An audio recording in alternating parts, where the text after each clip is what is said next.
Hey guys, Aaron Kubitz, personal trainer, functional aesthetics EC, helping average guys perform better inside and outside the gym.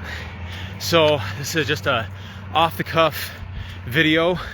Just came back from a run, and you know how exercising, going out for a walk, going out for a run, going out for a bike ride often sparks the creative juices, gets them flowing, and that kind of happened with me. And I was just kind of reflecting back on this dichotomy that I often see in the fitness community, and that is where you'll have some people who are, I don't know, what I like to call maybe somewhat of a hippie sort of vibe, right? About, you know, the restorative type things, stress reduction, healing, energy, yoga, maybe sound bath, that kind of stuff. And then on the other end of it, you have the, Navy SEAL, bodybuilder, powerlifter, David Goggins, go on more sort of mentality. And my personal feeling is somewhere in the middle.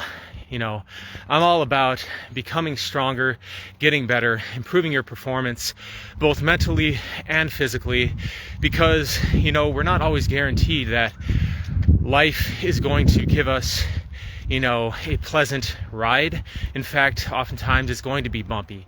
And so, like Bruce Lee said, don't pray for an easy life, pray for the strength to endure a difficult one. But at the same time, it doesn't mean that you should just go out and seek out pain and adversity for its own sake. It's about becoming better. And many times this means what I like to think about is playing at about 110%, right? And then taking times where maybe you're going at 90%, maybe you're going just below your capacity, playing on both sides of that spectrum. So if you are, it's just like within fitness, right? If you're pushing too hard, right, for too long, you burn yourself out. If you don't do anything, you atrophy, you grow weaker. Same thing with the mind. If you don't stimulate the mind, it kind of turns to mush, right? If you do it too much, you start actually breaking down your telomeres in your brain and stuff. You start frying your circuits. And so it's an interplay and finding that perfect balance between stimulating, pushing outside the comfort zone, and then coming back, maintaining for a while, so your energy stores can rebuild themselves back up, and then pushing outside of that comfort zone again so they can gain some ground, hold, maintain the line for a bit, and then when you feel, okay, I'm building my energy back up, my body's restoring, it's getting comfortable with this, push out, go for a little bit more. But when you're trying to, it's very inspiring when we see, people out there and they're doing the stuff like David Goggins, and I remember I was reading the book, and he's talking about how he goes through Navy SEAL training 2 times, and he gets kicked out twice because he got too sick. Once because of pneumonia, and another time because he had some other injury or something, right? And this was it for him, though, because, if you want to hear the whole story, it's very inspiring. Just read the book. But basically, he's like, you know what? It's do or die. I got to do this. I got a family I got to support. We're barely scraping by. I'm not the smartest guy. I got to make this through, right? And so he goes and it's 3 o'clock in the morning before they're going to go out for their daily 6-7 mile run, right? And he's already got bone fractures in his shins, right? And so he's like, I don't know how I'm going to be able to do this. So he goes, puts a tube sock on, duct tapes around his ankles all the way up around his shins, puts another sock on, duct tapes all the way around that again, and then he goes out there and does the run. And he's like, the first half of that run was just torture. It was just worst agony ever, right? And he's like, but then I hit this like flow state, and there was like no more pain, and I was just able to keep on going, right? And eventually he gets through this whole thing, right?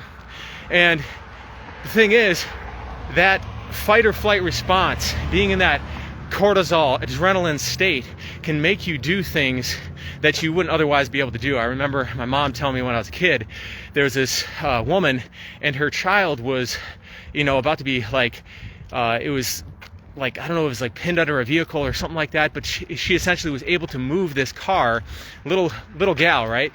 Simply on adrenaline and that fight or flight response, right? But the problem with this is And if you go and you research online the stages of the stress response, right? Eventually you have your burnout is exhaustion, right? So you don't want to stay in this state all the time, because staying in that state all the time doesn't make you stronger, it makes you weaker. So while I'm all for getting stronger, it's about finding that perfect balance between the two, knowing when to push and knowing when to pull back, right? And some of this is a combination of personal experience, and then also a combination of reading the literature on, gut-brain axis, on hormones, adrenal glands, endocrine system, all this kind of stuff to help you to become better, become the strongest version of yourself. Because at the end of the day, that's what it's all about. It's becoming better, it's becoming stronger, so that not only for yourself, but that you can empower other people that come after you. You can help the other people in your life that might be struggling. You can share the advice that you've gained on that path, right?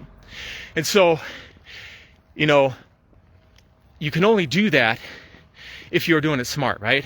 If you go out in a blaze of glory, it might be glamorous, but let's save that for the true life and death situations. So that was just my off-the-cuff thoughts for the evening. Let me know what you think in the comments below. If you got any comments on that, if you have this kind of experience, what are your thoughts about that? I'd be curious to know, and we'll see you all next time.